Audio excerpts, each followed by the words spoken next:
샬롬. 새롭게 하시는 하나님, 왜 새롭게 해야 되는가 하는 의무와 여러분의 권리가 동등하게 있습니다. 성경은 여러분의 삶을 얼마만큼 새롭게 하냐면 두 가지 아주 멋진 말이 있어요. 청년같이 독수리같이 새롭게 하겠다는 것입니다. 그래서 우리는 하나님을 찬양할 수밖에 없어요. 정말 멋진 말이에요. 103편 1절에서 5절에 보면 내 영혼아 여호와를 송축하라. 내 속에 있는 것들아 다 그의 거룩한 이름을 송축하라. 이렇게 시작됐습니다. 무엇이 얼마나 기쁘게 내 영혼아 하나님을 찬양하라. 내 안에 있는 모든 것들, 잘하고 못하고 연약한 모든 것들을 그의 하나님의 거룩한 이름을 송축하라 그런 것입니다. 그것이 왜 송축해야 되는지 의무와 특권이 2절부터 5절에 증거되어 있는데 내 영혼아 여호와를 송축하라. 그의 모든 은택을 잊지 말지어다. 그가 내 모든 죄악을 사하시며 내 모든 병을 고치시며 내 생명을 파멸해서 속량하시고 인자와 긍휼로 관을 씌우시며 좋은 것으로 내 소원을 만족하게 하사 내 청춘을 독수리같이 새롭게 하시는도다. 아멘. 정말 멋진 말씀이에요. 왜 하나님께 찬양하냐 뭐냐면 여러분이 힘들고 어려울 때 가장 먼저 여러분이 하나님이 자녀라면 하나님 안에서 은혜 받은 것을 작든 크든 먼저 생각해 보십시오. 교만하고 타락하고 내가 하나님께 멀어진 것은 뭐냐면 예전에는 아주 작은 것, 버스를 기다리다 너무 오래 기다리니까 하나님 버스 좀 빨리 오게 해주세요. 그럴 때 눈 뜨니까 버스가 딱 왔다. 그래서 동네방네 하나님 감사합니다. 기도 응답 받았습니다. 이렇게 감사 찬양하던 사람들이 어느 순간에 교만해지고 죄가 있고 답답해지면 웬만한 큰 응답 받아도 감사 소리를 하지 않아요. 찬양하지 않고 다른 사람들에게도 감사하지 않습니다. 그만큼 벌써 이게 마음이 둔해지고 완악해진 거예요. 마치 오래된 나무에 박피가 잔뜩 있어서 딱딱해진 것처럼 그런 겁니다. 여러분이 하나님 앞에 새롭게 되는 첫 번째 단계는 뭐냐면 여러분 안에 크고 작은 것들을 기억해 보세요. 내가 지난번에 우리 결혼한 부부들 결혼 기념일 이렇게 있어서 같이 광고됐습니다. 특별히 두 사람만 귀여웠고 이뻐해서 그런 것뿐만 아니라 우리가 가장 기념할 만한 것을 하나님 안에서 이렇게 돌아보면서 하나님을 찬양하자는 그런 뜻에서 그런 겁니다. 얼마나 기쁘겠어요. 젊은 신혼들이 결혼기념일, 또 생일 맞는 사람들, 또 우리 형제 멀리서 또 다른 보스턴에 다른 일도 있지만 또 여기 말고도 갈 일 많은데 이렇게 연락해서 인사드리겠습니다. 너무 좋아요. 그런 것들이 참 좋은 겁니다. 하나님 안에 있었기 때문에 우리가 서로 만나고 교제하는 그것이 여러분의 새롭게 New Hope, New Start의 시작점이 됩니다. 그런데 하나님은 뭐냐면 첫 번째 너희가 있는 죄악을 다 용서했다고 하는 것입니다. 여러분이 용서받은 사람들입니다. 죄책감에서 해방되고 자유롭게 하십시오. 그리고 또 하나 오늘 기도한 것처럼 하나님은 병을 고쳐주실 겁니다. 마음의 병과 육신의 병도 고쳐주실 겁니다. 믿고 나가시기 원합니다. 우리 안에 질병들이 있습니다. 다 겉은 멀쩡하지만 소화기가 약하든 근육이 약하든 환경이 약하든 하나님의 때 지금 당장 아니더라도 의사를 통하든 약물을 통하든 하나님은 여러분의 내면 세계에 변화가 돼서 병을 고쳐주실 겁니다. 믿고 나가십시오. 그래서 파멸에서 속량으로 죽을 수밖에 없는 멸망에서 패배자에서 다시 구원받은 사람으로 변하게 시킬 거며 거기에 우리를 인애의 긍휼의 관, 멀시의 관을 우리에게 씌우시겠다고 약속하겠다는 것입니다. 여기까지가 우리가 신분이 변화되는데 한 단계 더 나가서 여러분이 원하는 소망이 있습니까? 기도 제목들 좀 보내세요. 여러분에 있어서 바라던 기도 제목들 있습니다. 이따 밥 먹을 때 얘기해 줄게요. 연구비 펀딩 이미 거절당했는데 완전히 거절당했어요. 근데 2달 동안 계속 연락이 왔어요. 목사님, 내가 신임 교수인데 이 연구비 좀 받았으면 좋겠습니다. 근데 나중에 2달 후에 그 거절당한 거 받았다고 지난주에도 간증하지 않았습니까? 여러분 안에서 소망이 있으면 하나님 안에서 함께 중보 기도할 나눌 사람들을 찾으십시오. 여러분이 유명해지고 높아지고 튼튼해진 건 뭐냐면 탑사할 때 어떻게 합니까? 밑에 기반이 넓잖아요. 중보 기도하는 후원자와 동역자가 넓으면 여러분이 올라갈 수밖에 없는 겁니다. 나무가 어떻게 생각합니까? 요 안에 있는 나무들 이게 별거 아닌 것 같지만 내가 오늘 아침에 오면서 보니까 저게 20년 가까이 됐어요. 내가 벌써 MIT 있는 지가 20년 가까이 있는데 그때도 그 나무들이 있었던 나무들이에요. 그러니까 벌써 나무들이 많았죠. 저렇게 나무들이 오래 살려면 뿌리를 넓게 내려야 될 거라고요. 여러분의 뿌리는 뭡니까? 하나님 안에서 소원을 계속 아리는 거라고요. 미리미리 준비해서 소원과 기도 제목과 이런 것을 아시기 원합니다. 근데 어떻게 하냐면 축복이 뭐냐면 여러분을 청춘처럼 나이가 먹을수록 부러운 거 별로 없어요. 돈, 그것도 적당히 있으면 됐고 명예 누릴 만큼 누려봤고요. 다 있는데 뭐가 제일 부러웠냐면 어쩔 수 없는 나이 먹어서 가는 청춘은 정말 부러운 것 같아요. 여러분은 지금 굉장히 행복한 시대인데 즐거워하고 계세요. 여러분의 그 싱그러움, 여러분의 청춘 정말 좋은 거예요. 관절과 골수에서 윤택해서 아주 부드러운 것들. 우리는 삐그덕삐그덕 거려요. 이거는 자동차는 엔진오일 갈면 되는데 이건 뭘로 갈아야 되는지 모르겠어요. 성경 뭐냐면 여러분을 청춘처럼 어떻게 독수리 날개치며 올라가는 그런 새로운 힘을 주겠다는 겁니다. 독수리가 날개친 힘이 얼마 되냐면 동물원에 가보세요. 보스턴에 동물원이 있는데 독수리 날개치면 정말 커요. 2m 가까이 되는데 이게 금방 안 날라지잖아요. 엄청난 힘을 칠 때 날릴 수 있다고요. 하나님은 여러분에게 새롭게 하는 게 뭐냐면 소망을 많이 가십시오. 그러면서 청년처럼 청춘처럼 새롭게 하겠다는 것입니다. 이것이 새롭게 하신 하나님의 약속이에요. 그래서 우리는 어떤 환경 속에서도 하나님을 찬양할 수밖에 없습니다. 근데 우리가 청년처럼 독수리처럼 막 날아다니는데 여전히 우리 얼굴에 왜 안 웃어요? 왜 미소가 없어요? 이유가 하는 그런 질문을 던졌을 때 어떤 사람은 아닌데 나는 웃고 있다는 사람이 있고 어떤 사람은 웃지 못하는 사람들이 있어요. 왜 그러냐면 독수리가 날려칠 때 그 안에 족쇄들이 있는 겁니다. 어떤 죄의 족쇄냐면 죄와 허물의 족쇄에서 날다가 다시 떨어지는 겁니다. 그게 문제예요. 아무리 용맹한 새라도 할지라도 발밑에 족쇄가 달려있다면 날 수 있겠습니까? 못 날 겁니다. 하나님은 성도들이 사람들이 연약해서 연약함 때문에 죄의 과오 때문에 헤매고 힘들어하는 것에서 안타까워하는 것을 원하지 않습니다. 하나님은 정직함 주기를 원하지 않으세요. 정직함, 죄를 깨닫는 것은 뭐냐면 정직함 속에서 늘 힘들어하는 것이라 내가 잘못했으니까 여기까지가 잘못이니까 이제 지금부터는 새롭게 사는 쪽으로 가기를 원하는 것이 하나님의 뜻입니다. 시편 51편 9절에서 10절 주의 얼굴을 내 죄에서 돌이키시고 내 모든 죄악을 지워 주소서. 하나님이여 내 속에 정한 마음을 창조하시고 내 안에 정직한 영을 새롭게 하소서. 아멘. 많은 사람들이 새롭게 살려고 합니다.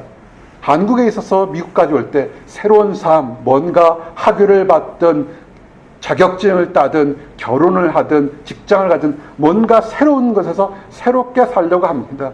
그래서 이 보스턴 땅에 또는 이곳에서 안 되면 다른 뉴욕으로 워싱턴으로 다른 주로 가보기도 하고 다른 나라도 가봅니다. 여행도 가봅니다. 어떤 때는 숲에 가서 있기도 하고 어떤 때는 저 사막에도 가봅니다. 그 마음속에 뭔가 새롭게 살고 싶어하는 열망과 도전이 함께 있는 것입니다. 근데 그런 사람들의 열망과 도전, 열정 정말 존중합니다. 딱 하나, 첫 발걸음이 어디서 시작했는지 한번 돌아보기를 원합니다. 성경은 뭐라고 하냐면 너희들이 새롭게 사는 것은 뭐냐면 첫 번째 자기 자신을 돌아봐서 내가 허물과 죄가 있으면 그것을 먼저 하나님 앞에 내놓으라는 것입니다. 연약함이 있거나 부족함이 있거나 답답함, 미움, 원망 또는 범죄한 것이 있으면 하나님 앞에 내어놓고 다윗처럼 내가 잘못했으니까 내 잘못을 깨끗하게 지워 주시옵소서. 여기 있는 그 칠판에 있는 거 지우면 어떻게 돼요? 깨끗해지잖아요. 그죠? 대충 지우면 잔뜩 나는데 이 지우는 법 가르쳐 줄게요. 깨끗하게 이렇게 하는 법. 우슬초 물로 탁 씻으면 깨끗해져요. 지우십시오. 깨끗하게 지운 다음에 두 번 딴 게 뭐냐면 내 안에 지어놨으니까 이제 공백에 서 있으니 그 안에 새로운 것을 채워달라고 그러십시오. 지난주에도 우리가 얘기했죠. 회개는 두 가지 과정이 거친다 그랬잖아요. 회심과 개심입니다. 내가 잘못했다 싶으면 거기서만 끝이면 안 됩니다. 새롭게 살도록 새로운 것을 달라고 하나님께 요구하십시오. 새 영을 달라고 하십시오. 그러면 많은 사람들이 내가 잘못했다 울고불고 한탄하는 건 정말 많이 합니다. 한국의 유행가들 보세요. 한국의 노래들 보십시오. 과거를 한탄한 노래들 정말 많아요. 근데 변화가 있습니까? 한 번쯤 생각해 보십시오. 세상의 유행가와 찬송가는 뭐냐면 찬송가는 잘못한 것에서 지워서 이제는 내가 어떻게 살겠으니까 새로운 영과 새로운 용기를 달라고 나가는 것이 그것이 찬송가고 그것이 크리스찬 성도들이 해야 되는 것입니다. 어떻게? 옛사람을 벗어버리라는 것입니다. 성경은 여러분의 가치를 존중합니다. 모태부터 있을 때 창조되었던 여러분의 개개인의 특성을 존중합니다. 그래서 하나님이 성령을 줘서 완전히 로봇처럼 완전히 분해해서 새로 만드는 것이 아니라 여러분 있는 그대를 존중하면서 생각과 가치관과 경험을 다 존중하면서 과거에 있었던 더럽고 취했던 것을 마치 그것을 그 옷을 냄새나는 옷을 벗어버리고 새 옷을 만들어 입으라는 것입니다. 에베소 4장 22절, 24절 여러분이 새롭게 되는 과정을 이렇게 설명하고 있습니다. 너희는 유혹의 욕심을 따라 썩어져가는 구습을 따르는 옛사람을 벗어버리고 오직 너희의 심령이 새롭게 되어 하나님을 따라 의와 진리의 거룩함으로 지으심을 받은 새 사람을 입으라. 아멘. 옛사람을 벗어버리십시오. 만약에 겉옷이나 속옷을 열심히 멋진 사람이라도 한 석 달 동안 빨지 않고 그대로 있으면 아무리 그 사람이 뛰어난 사람이라 할지라도 냄새나겠죠. 그죠? 그거 벗어버려야 됩니다. 그리고 벗어버렸으면 쓴뿌리에 대한 것은 돌아보지 마십시오. 여전히 크리스찬이라고 하는데 쓴뿌리와 미움과 질투와 마음속에 악독이 가득 찬 사람들이 있습니다. 왜 그럴 줄 알아요? 벗어버리고 뭐냐면 첫 번째 새롭게 되는 거는 환경이 변화되는 게 아니라 마음이 새롭게 돼야 되는 거예요. 신령이 새롭게 돼야 세상도 변한다고요. 마음이 변해야 세상이 변하니까 세상의 축복도 얻을 수 있는 겁니다. 자동차 달려가면서 들에 핀 들꽃을 봤어요. 우리 어제 남자들끼리만 모여서 이렇게 브로맨스 했어요. 그래서 칭찬했어요. 한 형제가 사진을 찍었는데 예전에 비위에 있는 채플에서 투바 2개 놓고 이렇게 있는 사진을 찍었어요. 여러분들도 보셨습니다. 어떻게 보셨는지 모르겠지만 난 그 사진 보고 참 감탄했어요. 투바 사이에 저 창가에 햇빛이 싹 들어오는데 그 햇빛이 아주 은은하게 들어온 사이를 아주 절묘한 그 순간을 딱 찍었어요. 사진 잘 찍는 사람들이 보통 그런 장점들이죠. 그거 시간 조금 지나면 빛이 사라져요. 우리가 사진을 찍을 때 새로운 세계의 그 짧은 순간을 보는 것처럼 여러분들이 지금 왜 나는 힘들어? 왜 나는 이렇게 안 될까? 나는 뭐가 없을까? 그거 평생 안 돼요. 왜냐하면 속사람이 변하지 않으면 아무리 여러분들이 딴 것을 해도 변하지 않습니다. 그 꼬여있는 마음을 변하게 해달라고 하십시오. 내가 안 되면 석 달 반 금식하면서 울면서 내 속사람이 변하게 해주십시오. 속사람이 변하면 세상이 변하게 됩니다. 그러면 속사람이 변할 때 의와 진리, 의는 하나님의 의예요. 여러분의 의가 아니라 하나님의 의고 진리는 뭐냐면 하나님의 말씀이에요. 하나님의 의, 죄인까지 사랑하셨고 죄를 용서하셔서 하나님의 의를 보고 하나님의 말씀 진리를 봐십시오. 성경 말씀 나누게 하는데 요새 잘 안 하는 것 같아요. 왜 성경 말씀 나누십시오? 하나님 말씀이 여러분에게 있어야 돼. 진리가 있으면 어떻게? 새 사람을 성경은 입으라 그랬어요. 옷을 입으라 그랬어요. 기독교와 다른 종교의 차이점이 뭔지 아십니까? 새 사람, 새 옷을 입으라 그랬어요. 그러면 세상의 종교들은 이런 겁니다. 가서 실을 뽑아가지고 염색을 해가지고 또 그걸 꼬매서 옷을 재단해서 내 옷에 맞추고 거기다 화려하게 이쁘게 맞춘 다음에 그것을 입는 것처럼 노력하고 뭐하고 다 하는 거예요. 그러니까 뭐를 바쳐야 되고 뭐를 어떻게 해야 되고 하는 것입니다. 그렇지만 하나님의 진리와 의는 뭐냐면 이미 여러분들을 위한 스페셜하게 맞춤옷이 맞춰져 있는 거예요. 찾아다가 입으면 되는 겁니다. 그것이 다른 거예요. 뭘 어떻게 하고, 이단이나 사이비들이 그렇잖아요. 뭘 바치고 뭘 하고 며칠 기도하고 하면 새롭게 될 거다. 아니에요. 마음을 바꾸십시오. 내가 허물이 있고 내가 꼬여있고 내가 죄가 있으니까 새롭게 하시고 나 벗어버릴 테니까 하나님 내가 새로운 능력 받으십시오. 열등감에 있는 사람들이 있어요. 나는 안 돼. 나는 부족해. 하나님이 여러분을 열등감 속에 놓도록 만들 건 줄 아십니까? 그렇지 않아요. 한국 부모들 애 교육시킬 때 기죽이지 마세요. 막 얘기하면서 애들을 엉망을 시키는데, 아니, 하나님이 원하는 것은 그 한 사람 한 사람 가치를 굉장히 소중하게 했다고요. 다른 거 보지 말고 여러분 안에서 당당을 보고서 의롭게 사시기를 원합니다. 그러면 내가 하나님 안에서 새 옷을 입은 사람들, 많은 사람들은 예수 믿습니까? 하나님 믿습니까? 그러면 아멘 그래요. 근데 그게 어떻게 차이하는 줄 아십니까? 진정으로 믿는 사람과 입으로만 믿는다고 하는 사람의 차이는 뭐냐면 가치관이 달라요. 속이 변했잖아요. 속이 변했기 때문에 나오는 가치관도 세상 보는 것이 다르다고요. 골로새서 3장 1절에서 2절 이렇게 증명되어 있습니다. 그러므로 너희가 그리스도와 함께 다시 살리심을 받았으면 위의 것을 찾으라. 거기는 그리스도께서 하나님 우편에 앉아 계시느니라. 위의 것을 생각하고 땅의 것을 생각하지 말라. 아멘. 우리에게 좋은 날과 힘든 날에 다 있지만 이 모든 것이 축복의 도구로 쓰는 거예요. 여러분이 승리했을 때, 내가 승리할 때 하나님 안에서 내가 이것을 무엇을 할까? 사람들에게 어떻게 베풀어서 하나님을 증거할까? 환난이요. 이것도 축복입니다. 아무나 오지는 않아요. 내가 범죄해서 고침받을 환난도 있지만 애매히 환난 받을 때도 있다고요. 근데 여러분이 하나님을 믿는 사람은 그 환난 과정에서도 얼마나 거룩하며 얼마나 온전하게 인내하면서 다른 사람들에게, 그래 힘들었지만 이렇게 하나님이 이 힘든 과정에 나와 함께 있어서 이렇게 영광을 줬다는 것을 다른 사람에 증거할 수 있는 하늘의 선한 것을 택하기를 원합니다. 여러분의 가치관을 이 땅에 먹고 마시고 싸우고 죽어가는 것이 아니라 선한 하늘 세계를 바라보시기를 원합니다. 그것이 축복입니다. 돈 버는 거예요. 돈 벌어서 뭐하게 해요? 좀 큰 꿈을 가져보시죠. 교회를 짓고 미션 스쿨을 짓고 힘든 사람 도와주고 정말 큰 꿈을 해서 얘기를 하십시오. 그러면 이 목자도 열심히 그 사람을 위해서 기도할 겁니다. 하늘을 바라보십시오. 속 사람이 변한 사람 하늘. 여러분 스스로 한번 택해보세요. 내가 지금 속이 변했는지, 변하려고 노력하는지, 아니면 하늘을 바라보는지. 하늘을 바라보는 사람은요, 이 안에 새로운 지식이 충만합니다.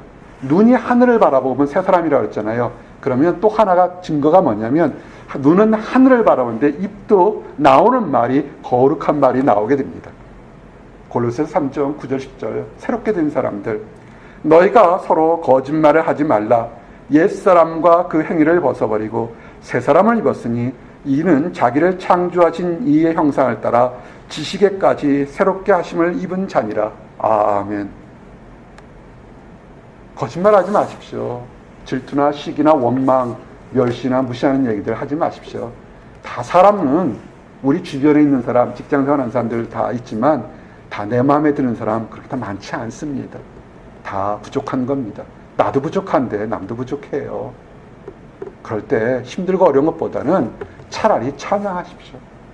성경은 하나님에 따라서, 예수님이 옆에서 막 욕하는 사람들 모였을 때 거기다 대고 한 사람 한 사람 저주했을까요? 저주보다는 진리를 선포했을 겁니다. 그렇게 하십시오. 찬양하십시오. 그리고 할 수만 있으면 여러분이 찬양하다가 더 큰 거, 복음을 선포하십시오. 그것이 여러분을 새롭게 하고 여러분을 승리하게 하는 것입니다. 에스겔서 18장 31절 32절 보니까, 너희는 너희가 범한 모든 죄악을 버리고 마음과 영을 새롭게 할지어다. 이스라엘 족속아, 너희가 어찌하여 죽고자 하느냐? 주 여호와의 말씀이니라. 죽을 자가 죽는 것도 내가 기뻐하지 아니하노니 너희는 스스로 돌이키고 살지니라. 아멘. 하나님의 뜻은 뭐냐면요, 죽을 자가 죽는 것을 보는 것을 원하지 않으세요. 우리 주변에 악한 사람들 많습니다. 나쁜 사람들 많습니다. 그거 벌받아서 멸망하는 거, 그건 세상의 정의고 법일 겁니다. 그렇지만 하나님은 뭐냐면 그 멸망하고 나쁜 사람도 할 수만 있으면 회개해서 새롭게 되기는 것을 원하는 것이 하나님의 뜻입니다. 근데 참으로 놀라운 것은 뭐냐면 그 하나님의 뜻을 전하는 것은 하나님이 직접적으로 그 사람에게 사도 바울처럼 얘기할 수도 있어요. 사울아, 사울아, 왜 네가 나를 핍박하느냐고 다메섹 도상 사막에서 직접 얘기할 수도 있습니다. 그러나 대부분의 경우는 뭐냐면 교회와 나와 여러분을 통해서 그 나쁜 사람들, 죽을 수밖에 없는 사람들에게 새롭게 살 수 있는 기회가 있다는 것을 알려주기를 원하시는 겁니다. 여러분이 새롭게 됐다면 좋은 환경이든 힘든 환경이든 가서 다시 새롭게 살 수 있는 하나님의 뜻을 전파하십시오. 왜 여러분이 이렇게 법률가로, 여기 연구자로, 또는 직장인으로, 건축가로, 또는 사업가로 여러분을 만든 이유가 뭐냐면 다른 사람들이 갈 수 없는 그 특수한 곳에 가서 하나님의 능력을 이렇게 선포하기를 원하는 것입니다. 그렇게 하십시오. 우리 건축하시는 분들, 조경하시는 분들 멋지게 나중에 좀 유명해지셔서 그 풍경 속에서 하나님의 모습, 하나님의 은혜를 할 수 있는 그런 건축물 같은 거 저놓으면 참 멋있잖아요. 어떤 데 가면 그런 것도 있지 않습니까? 여러분이 말로, 삶으로, 행동으로 가서 죽을 수밖에 없는 사람들이 죽지 않고 새롭게 살 수 있도록 여러분도 새롭게 되고 다른 사람도 새롭게 될 수 있도록 그렇게 만드십시오. 그런데 이렇게 하는 과정에서 우리가 힘들 수가 있어요. 애매한 사람이 고통받습니다. 오늘 마태복음 그 8복을 함께 교독하면서 우리가 하나님 일을 하는 사람들이 오히려 핍박받고 조롱받을 때가 굉장히 많습니다. 하나님 믿는다며 왜 이렇게 결혼은 못해? 하나님 믿는데 왜 이렇게 가난하게 살아? 하나님 믿는다며 왜 이렇게 직장은 없어? 하나님 믿는다며 왜 이렇게 몸은 약해? 하나님 믿는데 왜 자녀들은 이렇게 잘 안 돼? 우리는 수없이 많은 아주 보이지 않는 핍박이나 조롱을 당할 수 있습니다. 그럴 때 싸우지 마십시오. 우리는 어차피 그것을 감당할 수밖에 없는 그런 존재들인데 무엇을 보고 이겨내냐면 그리스도께서 우리를 위해서 십자가에 달려 죽으신 그 사랑과 순종을 생각하면서 여러분 이겨내시기 원합니다. 예수님 어땠어요? 죽을 자가 죽는 것을 원치 않았기 때문에 예수님은 그 죽을 자를 위해서 십자가에 대신 죽겠다고 그랬는데도 내려와 봐라, 조롱해라, 핍박하고 때렸다고요. 그런 겁니다. 여러분이 다른 사람보다 못나고 출세 못한다, 오히려 축복일 수가 있습니다. 왜냐하면 그 모습을 통해서 예수님처럼 하나님 안에서 선한 것을 증거하기 위한 것입니다. 우리가 착각하지 마십시오. 하나님 믿으면 다 만사형통. 아니에요. 예수님부터 시작해서 12제자들, 예수님의 제자의 제자들, 교부들, 초대교회 300년 동안 하나님 제대로 믿고서 잘 먹고 잘 살았다는 사람 한번 손대 보십시오. 거의 없습니다. 오직 천국에 있는 하늘 보면서 사랑을 베풀고 존경과 인정은 받았지 세상처럼 물질을 얻었던 그런 건 별로 없습니다. 그래서 성경은 이렇게 얘기합니다. 사도행전 3장 18절에서 21절. 그러나 하나님이 이 모든 선지자 입을 통하여 자기의 그리스도께서 고난 받으실 일을 미리 알게 하신 것을 이와 같이 이루셨느니라. 그러므로 너희가 회개하고 돌이켜 너희 죄 없이 함을 받으라. 이같이 하면 새롭게 되는 날이 주 앞으로부터 이를 것이요 또 주께서 너희를 위하여 예정하신 그리스도 곧 예수를 보내시리니 하나님이 영원 전부터 거룩한 선지자 입을 통하여 말씀하신 바 만물을 회복하실 때까지는 하늘이 마땅히 그를 받아두리라. 아멘. 베드로의 간증이고 설교입니다. 우리가 예수 그리스도께서 우리를 위해서 어떻게 죽으신 것을 생각하고 하나님 앞에 우리의 모든 것을 내려놓고 회개하십시오. 그러면 성령을 선물로 받는 것뿐만 아니라 그리스도와 함께 우리가 하나님이 사역을 같이 할 수 있다는 것입니다. 이것이 여러분이 이해되지고 믿어지고 기뻐진다면 오늘 우리에게 주셨던 말씀 로마서 12장 1절 2절처럼 그러므로 형제들아 내가 하나님의 모든 자비하심으로 너희를 권하노니 너희 몸을 하나님이 기뻐하시는 거룩한 산제물로 드리라. 이는 너희가 드릴 영적 예배니라. 아멘. 하나님이 제일 기뻐하시는 예배가 뭐냐면 여러분 자신을 하나님께 제물로 예배물로 드리라는 것입니다. 나 돈 많이 벌어서요 11조 드린다고, 또는 물질 많이 드리고 내가 이 교회에서 오래 있어서 나는 하나님 인정받아. 아니, 그런 거 아니에요. 한 번을 나오든 10번을 나오든 10년을 나오든 우리의 모습, 우리의 삶 자체가 하나님께 예물로 드리는 것입니다. 살아있는 예물. 여러분 살아계시잖아요. 나와 여러분의 삶을 그대로 드리는 것입니다. 예배는요, 주일날 그 시간만 드리는 게 예배가 아니라 24시간 365일 그 모든 것이 우리의 꿈까지도 하나님께 드리는 것, 그 자체가 예배인 것입니다. 그래서 우리는 주일날만 예배 드리는 것이 아니라 모든 매일매일 삶이 예배처소예요. 오늘 목회자가 있는 예배라면 이제 월요일은 여러분이 선교사가 돼서 직장으로 가는 겁니다. 직장에 가서 여러분을 핍박하고 안 믿는 사람도 있을 거고 시기하는 사람들에게 거기서 마치 예수 그리스도처럼 거기서 예수 그리스도의 삶을 사는 거라고요. 그 직장에서 내가 저 사람보다 낫다, 강하다를 보여주는 것이 아니라 내가 그곳에서 예수 그리스도로서 살아가는 모습을 증거하기 위해서 여러분을 그곳에 보내시는 것입니다. 그러면서 말씀하기를 너희는 이 세대를 본받지 말고 오직 마음을 새롭게 함으로 변화를 받아 하나님의 선하시고 기뻐하시고 온전한 뜻이 무엇인지 분별하도록 하라. 아멘. 이 세대는 뭘까요? 유명해지고 강해지고 튼튼해지고 많이 가지고 그런 것들이 이 세대가 원하는 것들 아닙니까? 그래서 하나님은 그런 것보다 베풀고 하나님을 찬양하고 선하고 온전하고 의로운 것을 하려고 하나님은 얘기하는 것입니다. 분별하셔야 돼요. 속지 마십시오. 만약에 이런 얘기를 합니다. 그렇게 살면 교회 다닌다는 사람들이 얘기를 해요. 왜 이렇게 유난 떨어요? 다 교회 다니면서도 나도 술, 담배, 못한 거 다 해도 다 문제없고 당장 벼락 안 맞는데 왜 당신만 그렇게 성경 공부도 하고 예배도 드리고 기도도 하고 말씀도 나누고 계십니까? 왜 이렇게 유난 떱니까? 속지 마십시오. 분별할 수 있는 능력이 있어야 됩니다. 우리의 분별 능력은 세상 사람들, 권력을 가진 사람, 큰 교회에 어떤 주장하는 사람이 아니라 여러분의 주장은 하나님 말씀이 되어야 되는 것입니다. 말씀에 따라 하십시오.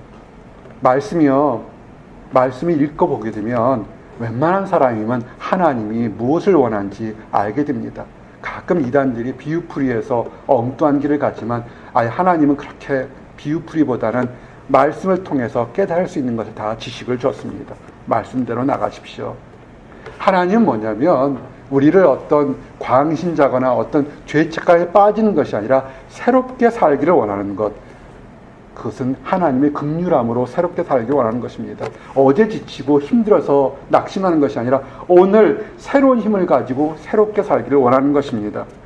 디도서 3장 3절 5절에 우리도 전에는 어리석은 자요 순종하지 아니한 자요 속은 자요 여러 가지 정욕과 행락의 종로를 탄 자요 악독과 투기를 일삼은 자요 가증스러운 자요 피차 미워하는 자였으나 우리 구주 하나님의 자비와 사람 사랑하심을 나타낼 때 우리를 구원하시되 우리가 행한 바 의로운 행위로 말미암지 아니하고 오직 긍휼하심을 따라 중생의 씻음과 성령의 새롭게 하심을 하셨나니. 아멘.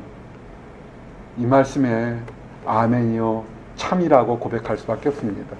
과거에 순종하지 않고 범죄한 것, 그리고 세상에 속은 것들을 있습니다. 속았기 때문에 자의반 타의반 나쁜 짓들을 했죠. 그리고 악독을 했고 남에게 미워도 했죠.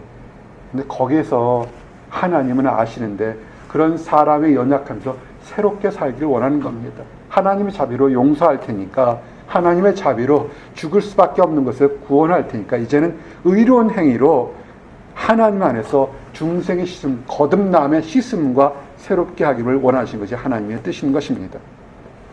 이를 위해서 많은 사람들이 모든 것을 내려놓을 때가 많습니다. 목회의 길을 갈 수도 있고 선교사의 길을 갈 수도 있고 직장에서도 다른 사람과 타협하지 않고 올바르게 살아가는 많은 사람들이 있습니다. 손해볼 수 있어요. 이 땅에서 어떠면 크리스찬으로 살아가는 것이 손해볼 수 있습니다. 우리는 바보일까요? 아니, 그렇지 않습니다. 우리가 이 땅에서 손해보고 내려놓는다 할지라도 우리는 천국에서 하나님 우리 주님과 함께 왕 노릇하는 신분으로 완전히 변하는 것이, 그것이 궁극적인 축복인 것입니다. 부자가 천국에 들어가는 것이 낙타가 바늘귀에 들어가는 것보다 어렵다 그럴 때 많은 제자들이 수근수근거렸어요. 어떻게 그러면 누가 천국에 갈 수 있습니까? 예수님이 얘기하시죠. 사람으로는 할 수 없으나 하나님으로는 다 하실 수 있다 그랬습니다. 그럴 때 베드로가 얘기하죠. 그런데 그러면 우리는 모든 것을 버리고 주를 따랐는데 우리가 무엇을 얻으리까? 여러분과 나에게 오늘 이 시간에 주일날 나가서 일하면 1.5배 받으니까 돈을 더 벌을 수 있고, 오늘 날 좋으니까 밖에 나가면 더 좋은 즐거운 시간을 가질 수 있고, 오늘 이 시간에 나가면 더 좋은 만남을 가질 수 있는데, 이렇게 주일날 예배드리는 우리가 하나님 안에서 무엇을 얻겠습니까? 라고 질문할 수 있습니다. 예수님이 그 대답에, 그런 비슷한 질문에 이렇게 얘기합니다. 마태복음 19장 28절에 예수께서 이르시되 내가 진실로 너에게 이르노니 세상이 새롭게 되어 인자가 자기 영광의 보좌에 앉을 때 나를 따르는 너희도 12 보좌에 앉아 이스라엘 12지파를 심판하리라. 아멘. 잠시 동안 세상에 있지만 우리 주님이 이 땅을 다스리고 이 천국에서 이 땅에 오는 모든 때 되면 우리 모든 사람들은 하나님 안에서 12지파를 다스릴 수 있는 권세와 특권을 가진다는 것입니다. 그것이 어디냐면 천국의 삶을 우리에게 주신다고 그랬어요. 천국은 어떤 곳이냐면 성경은 이렇게 얘기했습니다. 오늘 이 말씀을 마치고 여러분이 이 변화 많은 세상 속에서도 새롭게 크리스찬으로 살아가기를 원합니다. 요한계시록 21장 4절 5절 보니까 우리의 삶의 궁극적인 모습은 모든 눈물을 그 눈에서 닦아주시니 다시는 사망이 없고 애통하는 것이나 곡하는 것이나 아픈 것이 다시 있지 아니하리니 처음 것들이 다 지나갔음이로라. 보좌에 앉으신 이가 이르되 보라 내가 만물을 새롭게 하노라 하시고 또 이르시되 이 말을 신실하고 참되니 기록하라 하시고. 아멘. 우리가 이 땅에서 새롭게 사는 것은 영원한 새로움이 있는 천국의 맛을 지금 맛보고 앞으로도 맛볼 겁니다. 다시는 이별이 없고 애통하는 것이 없고 곡하는 것이 없는 것을 우리는 다시 살게 될 것입니다. 과거에 있었던 것 다 지나고 새로운 삶을 살 것입니다. 이제 여러분 삶에서 여러분을 힘들고 어렵게 했던 족쇄처럼 있었던 것, 그거 여러분이 깨는 것이 아니라 하나님의 긍휼과 자비로 깨질 수 있습니다. 자유로워지시고 새로운 삶으로 하나님의 축복을 선포하시길 원합니다. 기도하시겠습니다. 할렐루야. 하나님 감사합니다. 우리가 주님 안에서 새롭게 살 수 있는 특권과 용기를 얻게 하심 인하여 감사합니다. 우리의 연약했던 것, 우리의 부족했던 것 다 용서하시는 하나님 믿고 나아갈 수 있도록 인도하여 주시옵소서. 이 변화 많은 세상 속에서 아버지 악한 소돔과 고모라 같은 세상 속에서 우리를 구별하시고 늘 인도하여 주심을 인하여 감사합니다. 새로움으로 축복을 누리는 것, 새로움으로 기쁨을 누리는 것이 우리만의 삶이 아니라 우리의 가족과 이웃에게, 주변들에게 축복이 나누어질 수 있도록 인도하여 주시옵소서. 우리를 사용해서 그 축복의 전달자가 되도록 허락하여 주시옵소서. 감사합니다. 늘 예수 그리스도 이름 받들어 기도드렸습니다. 아멘.